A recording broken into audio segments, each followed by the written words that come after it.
that that person is me. Yes. So if you and I want to change the world, then it begins within our very selves. I know we talk about this often, but it's such a good reminder of the amazing power and presence we have within us that can make a huge difference on the planet, and why it's so important that we prepare the way and cultivate this thing called cosmic Christ consciousness. So today I want to define cosmic Christ consciousness, share how it is attained, and then talk about the universality and the exponential power of group meditation and group prayer, why this is so very important, particularly at this time in our lives. So let's define cosmic Christ consciousness. You know, though this state of consciousness relates to the consciousness that was realized by Jesus the Christ, there's Jesus the man, and there is this thing called the cosmic Christ consciousness. And it's a universal state of consciousness, called by many other names in other faith traditions. The Atman consciousness, the Buddha consciousness, enlightenment, self-realization. And I was looking up this shamanic cultures, the indigenous cultures around the world, and they say even though they don't see shamanism necessarily as a path to enlightenment, it just is by practicing the trance work and so on that they do. That too is a path to this thing that we're calling cosmic Christ consciousness. It's a universal state of enlightenment.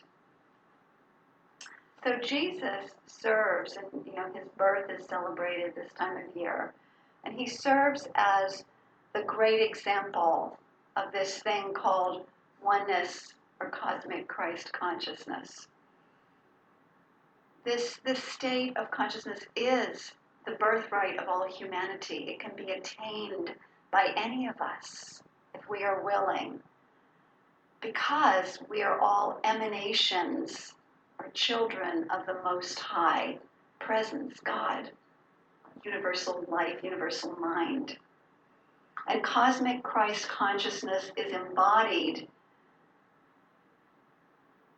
as love, as peace, as joy, as this amazingly vast, beneficial presence on the planet. And also this attainment of this consciousness quickens our ability to use the power of our word. It strengthens it and quickens it. Our word and our thoughts to co-create heaven on earth, a world that works for all, which is our mission. So cultivating this higher state of consciousness is very much a part of our spiritual tradition.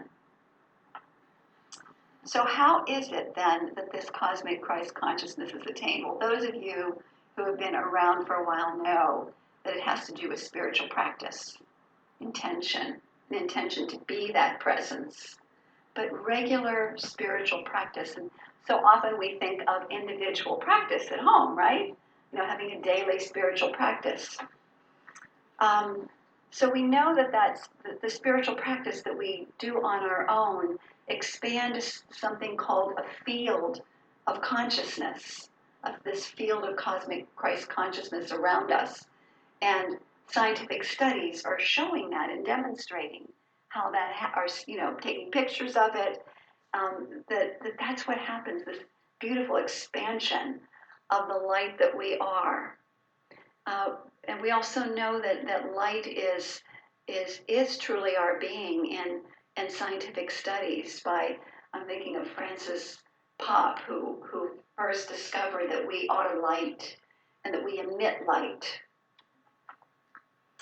This field, it's so interesting. I was reading more about this field of consciousness. Rupert Sheldrake, a modern-day scientist, he's still has seminars and that kind of thing online. He said something really interesting that caught my attention, but it makes total sense.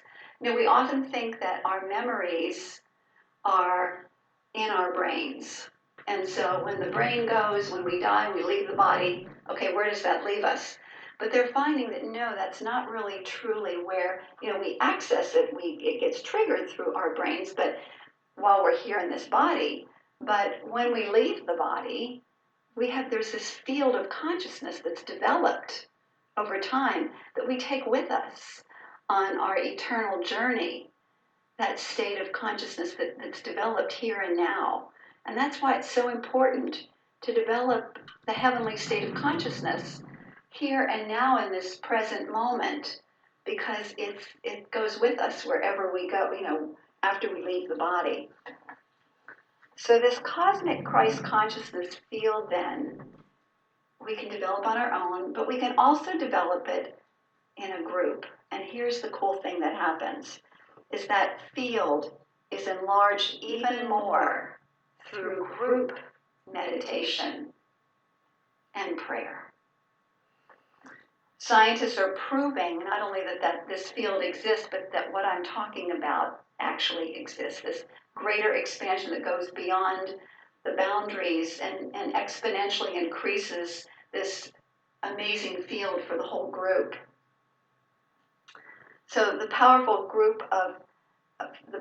field of group meditators then has been proven to result in what's called the rippling effect of peace in the surrounding environment. And that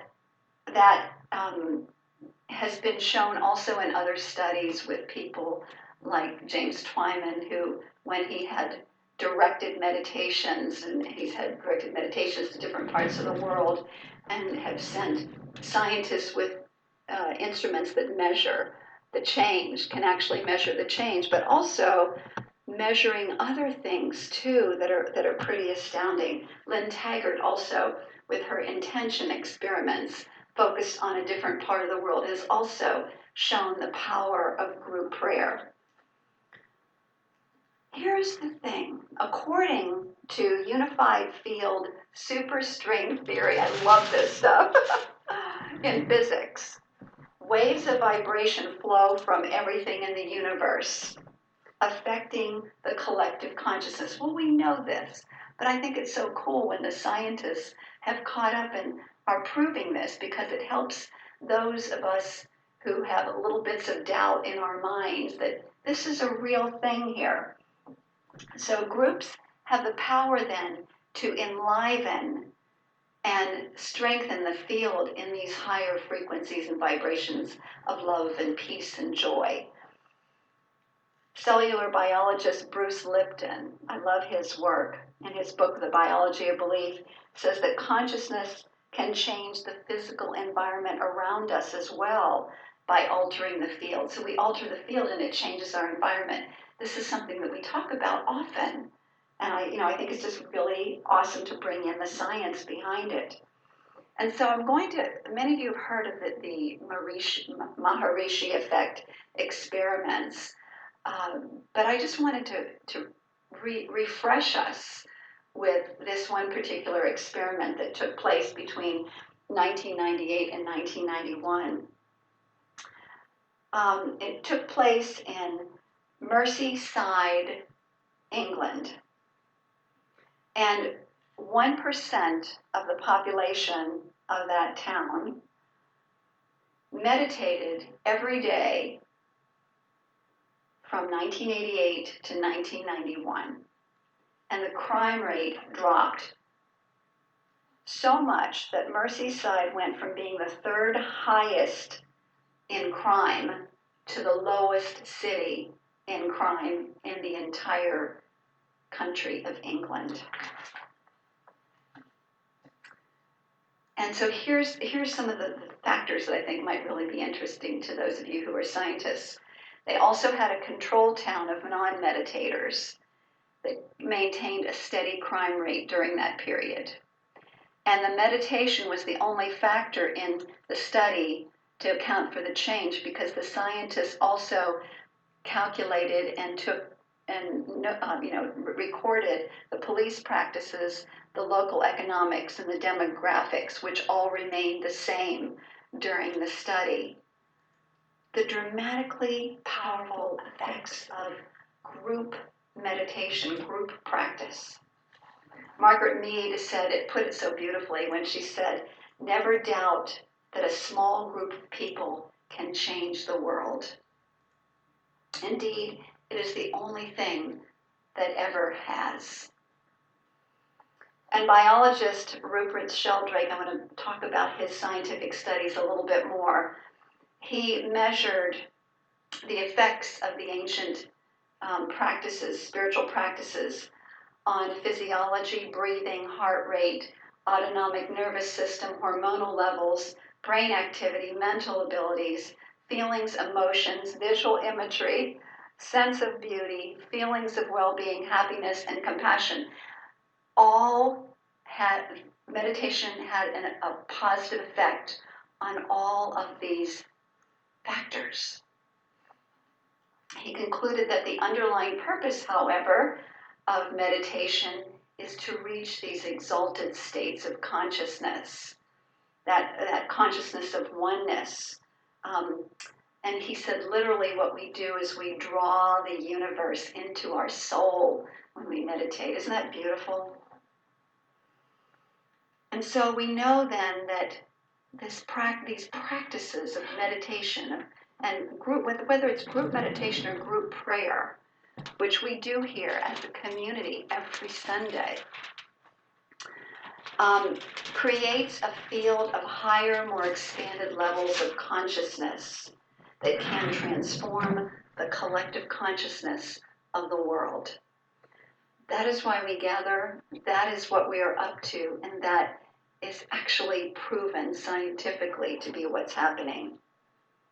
So the universality of group meditation in all faiths. Ernest Holmes once wrote that every man's mind is an inlet to the divine.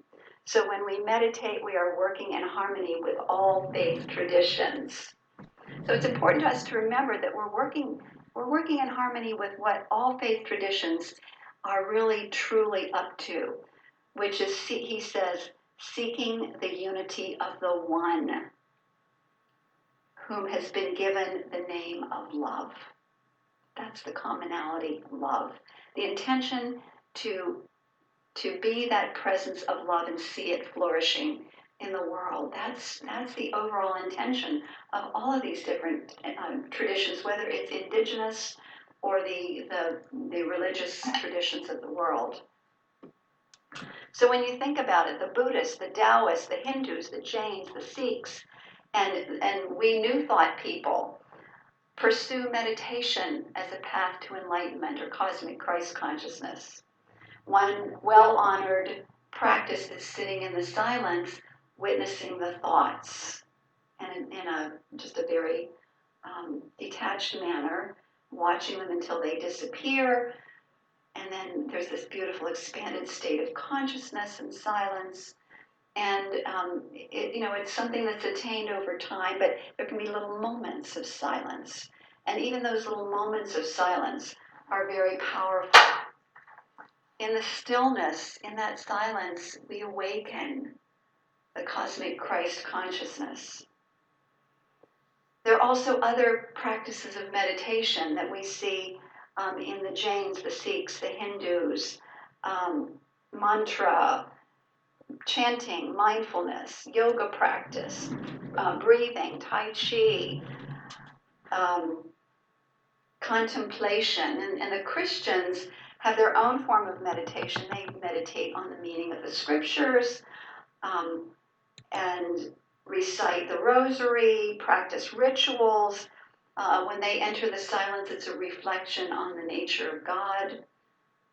And the Jews, and I'm just saying happy Hanukkah to all of those of you who have a Jewish background. The Jews have many, many rituals and practices and contemplating also on scriptures and on ethereal and mystical concepts like light. And the Muslims engage in recitation of group recital of the Quran. And the Sufis, think about the Sufis. We've had some Sufi experience in our community. The Sufi dancing, the whirling dervishes, and the rhythmic repetition of the names of God in group, as a group. Very powerful practices that bring on that beautiful, or make space for that beautiful silence of the mind to awaken to the divinity of who we are. So in conclusion, I would like to read this quote from Ernest Holmes. He said, "When a group of people come together with one accord and with one thought, a greater power is generated. The energy of faith, of affirmative prayer, and spiritual meditation create a field of spiritual consciousness, a chain reaction that blesses the world." So you, my friends, can greatly accelerate the awakening and the unfoldment of cosmic Christ consciousness in your lives. And remember, it's also Atman consciousness, Buddha consciousness, enlightenment, self-realization. It all means the same thing. And we can do this on our own, yes, but I'm going to emphasize today the power of group practice, exponential acceleration when we practice in a group. We have a lot of choices right here in our community. I'm encouraging everyone to have a prayer partner. If you don't already have a prayer partner, find someone in the community to be a prayer partner. I have several prayer partners, and my regular everyday prayer partner is Michelle, and my sister often joins us. Candace, Mary, I have a lot of other people in my life who are prayer partners. And it's a mini group, but it's still a very powerful way to accelerate consciousness. And then also daily meditation with Mary Ann on our Facebook, a great opportunity for group practice. Sunday morning meditation at 10 a.m. For those of you who arrive at 10:30, I'm going to encourage you to show up a half an hour earlier and engage in group practice. The power of 8 that we do the first Sunday of every month. We're using Lynn McTaggart's power of intention practice, where we form one common intention and focus on it for 10 minutes. Again, the exponential power of group practice. And on December 31st, every year, and we're doing it again this year, it'll be on Zoom, but I'm asking everybody to arrive at 6:45 so we can sit in the silence for a period of time and be prepared to 7 o'clock on the dot. Read together the World Healing Meditation by John Randolph Price. It'll be happening all over the planet, and we'll be connecting with other groups and forming this beautiful grid of cosmic Christ consciousness all over the planet. It's the very first time that John Randolph Price did this in 1986. There was a noticeable shift in human consciousness that could be measured by those who were able to measure consciousness, like Dr. David Hawkins. He said that was the year when there was a shift into the positive region. And we're continuing to accelerate, and we can participate in that. So I invite everybody to show up, roll out of bed. This year you don't have to get dressed. All you need to do is show up and bring your coffee or your tea with you and be prepared. And also bring breakfast, or have breakfast ready so we can share breakfast afterwards. And to bring a candle so we can all light a candle together. So let's remember also that cosmic Christ consciousness is not all about seriousness. It's also about laughter and having fun. So we can expand the field of cosmic Christ consciousness by laughing together. I was thinking of laughter yoga, but today I'd like to share with you some words of wisdom. Here's the first. Forgive your enemies because it messes with their heads. Words soak into ears that are Words soak into ears let's try it again. Words that soak into ears are whispered, not yelled. The biggest troublemaker you'll probably ever deal with watches you in the mirror every morning. Always keep your words soft and sweet, just in case you have to eat them. Whenever you feel blue, start breathing again. Learn from the mistakes of others. You can't live long enough to make them all by yourself. Finally, live simply, love generously, care deeply, speak kindly, and leave the rest to God. And don't forget, never spit in the wind. And so it is. Amen. I know Michelle's giving me this funny face. All right, my friends. I'd now like to introduce